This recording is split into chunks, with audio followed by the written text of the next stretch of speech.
ఆరోగ్యకరమైన సంతానం కావాలి అనుకుంటే దంపతులు సెక్స్లో ఎలాంటి జాగ్రత్తలు తీసుకోవాలి? న్యాయంగా ధర్మంగా ఉన్నప్పుడు మంచి పిల్లలు వచ్చే అవకాశం ఉంటుంది. అది అబ్బాయిలకైనా అమ్మాయిలకైనా. పిల్లలు కన్నా ముందు మల్టిపుల్ పార్ట్నర్స్ ఉన్నప్పుడు మల్టిపుల్ డిసీజెస్ వచ్చే అవకాశం ఉంటుంది. ఆ డిసీజెస్ కొన్ని పిల్లలు కూడా సోకే అవకాశం ఉంటుంది.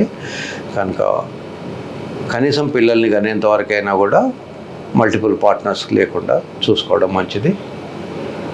అది అబ్బాయిలకు అమ్మాయిలకు అది ఇద్దరికీ వస్తుంది. ముఖ్యంగా అబ్బాయిలు చాలామంది ఎక్స్ప్లోర్ చేయడానికి ఇష్టపడుతుంటారు, బయట తిరిగి ఆ వ్యాధులు అంటించుకుంటారు. కనుక ముఖ్యంగా అబ్బాయిలు చాలా జాగ్రత్తగా ఉండాలి.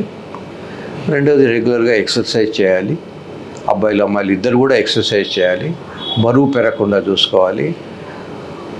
ఫర్ ఎగ్జాంపుల్ అబ్బాయి బరువు 130 కిలోలు ఉన్నదనుకోండి, అమ్మాయి 40 కిలోలో 45 కిలోలో ఉన్న అమ్మాయి ఉందనుకోండి, అమ్మాయికి 300% ఎక్కువ ఉన్నటువంటి బరువు ఆమె ఛాతీ మీద పడ్డప్పుడు అమ్మాయికి ఊపిరి కూడా ఆడదు. కనుక చక్కటి సంతానం కలగాలంటే చక్కటి ఆరోగ్యం కూడా అవసరం. స్మోకింగ్ అనేది మానేయాలి. ఒకవేళ ఉంటే వేడి నీళ్ళతో స్నానాలు చేయకూడదు. చాలా సాధ్యమైనంత వరకు రూమ్ టెంపరేచర్ నీళ్ళతో స్నానం చేయాలి. బిగుతుగా ఉన్నటువంటి అండర్వేర్లు అవి వేసుకోకూడదు. తర్వాత సంసారం చేసి రాగానే అమ్మాయిలు కడుక్కోకూడదు నీళ్ళతో కానీ సోప్తో కానీ. ఇవన్నీ కూడా బేసిక్ థింగ్స్.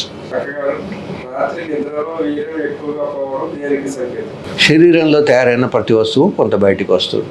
చెమట వస్తుంది, ముక్కు చీమిడి వస్తుంది, నోట్లో ఉమ్మి వస్తుంది, మూత్రం వస్తుంది. అలాగే టెస్టికల్స్ బాల్స్లో మగ పిల్లలకు బాల్స్లో తయారైనటువంటి సెమెన్ బయటికి వస్తుంది. అది వ్యాధి కాదు. ఫర్ ఎగ్జాంపుల్ ఒక తల్లి కనుక పాపకు పాలు ఇవ్వకపోతే ఆ పాలు బయటికి తన్నుకొచ్చి జాకెట్ తడుస్తూ ఉంటుంది.